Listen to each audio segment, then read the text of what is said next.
You can have a genius-level IQ, an Ivy League education, and a flawless understanding of market data, and still lose absolutely everything. At the same time, a high school dropout working as a janitor can quietly amass an $8 million fortune. That happens because we confuse two very different skill sets.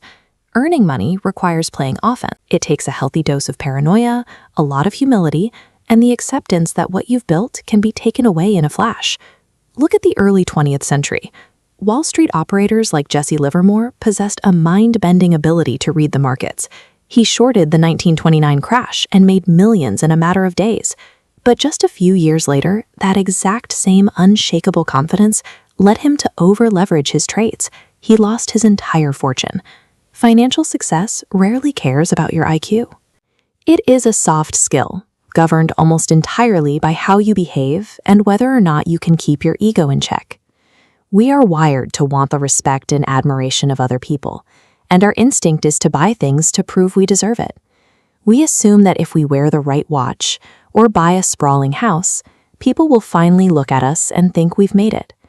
But there is a glitch in human psychology known as the man in the car paradox. When someone drives a $100,000 sports car down the street, bystanders don't look at the driver and admire them. They look at the car and imagine themselves driving it. If your goal is to be wealthy, spending money to look rich is the fastest way to sabotage yourself. Visible wealth is cash already depleted. As you inflate your lifestyle to feed your ego, you actively drain the savings that protect you. When you chase visible status, your finances become fragile.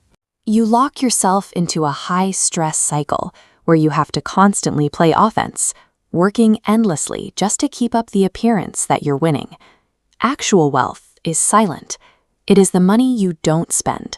It's the sports car you decided not to buy, the first-class upgrade you passed on, and the investment portfolio you leave alone to grow quietly in the background. Denying yourself those physical objects buys you something infinitely more valuable. The highest dividend money pays is not social status. It is the absolute freedom to wake up every morning and say, I can do whatever I want today. Building wealth is essentially managing the gap between your ego and your income. By keeping your desires in check, you use your money to purchase options and flexibility instead of depreciating objects. We often try to manage our money like we're operating a cold mathematical spreadsheet. We plot out decades of compounded returns and assume we'll simply stick to the plan. But spreadsheets don't feel fear. They don't lose sleep when the economy tanks.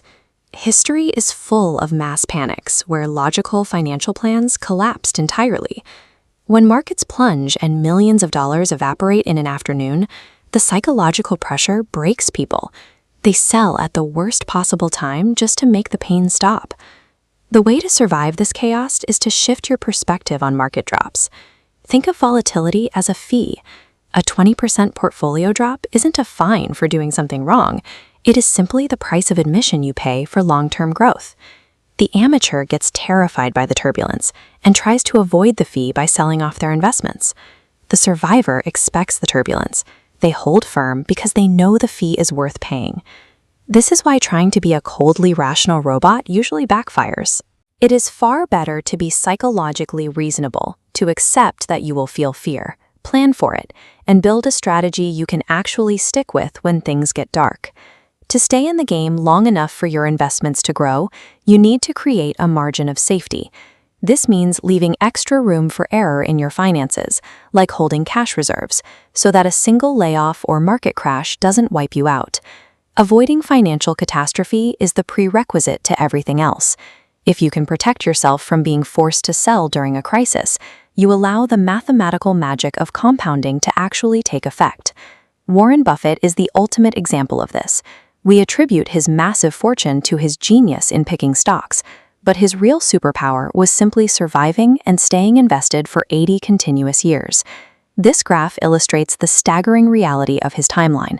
It maps his wealth against his age. The vast majority of his fortune, over 95% of it, was generated in this massive vertical spike after his 65th birthday, purely through uninterrupted compounding. That late-stage explosion in wealth was only possible because he built a defensive system early on. He never took a risk so big that it could push him out of the market completely. Good investing isn't about making brilliant, offensive decisions every single day. It relies entirely on consistently avoiding fatal ones. There is a massive psychological divide between the short-term status chaser and the defensive wealth builder. One lives a fragile existence fueled by anxiety. The other operates with quiet, unshakable resilience.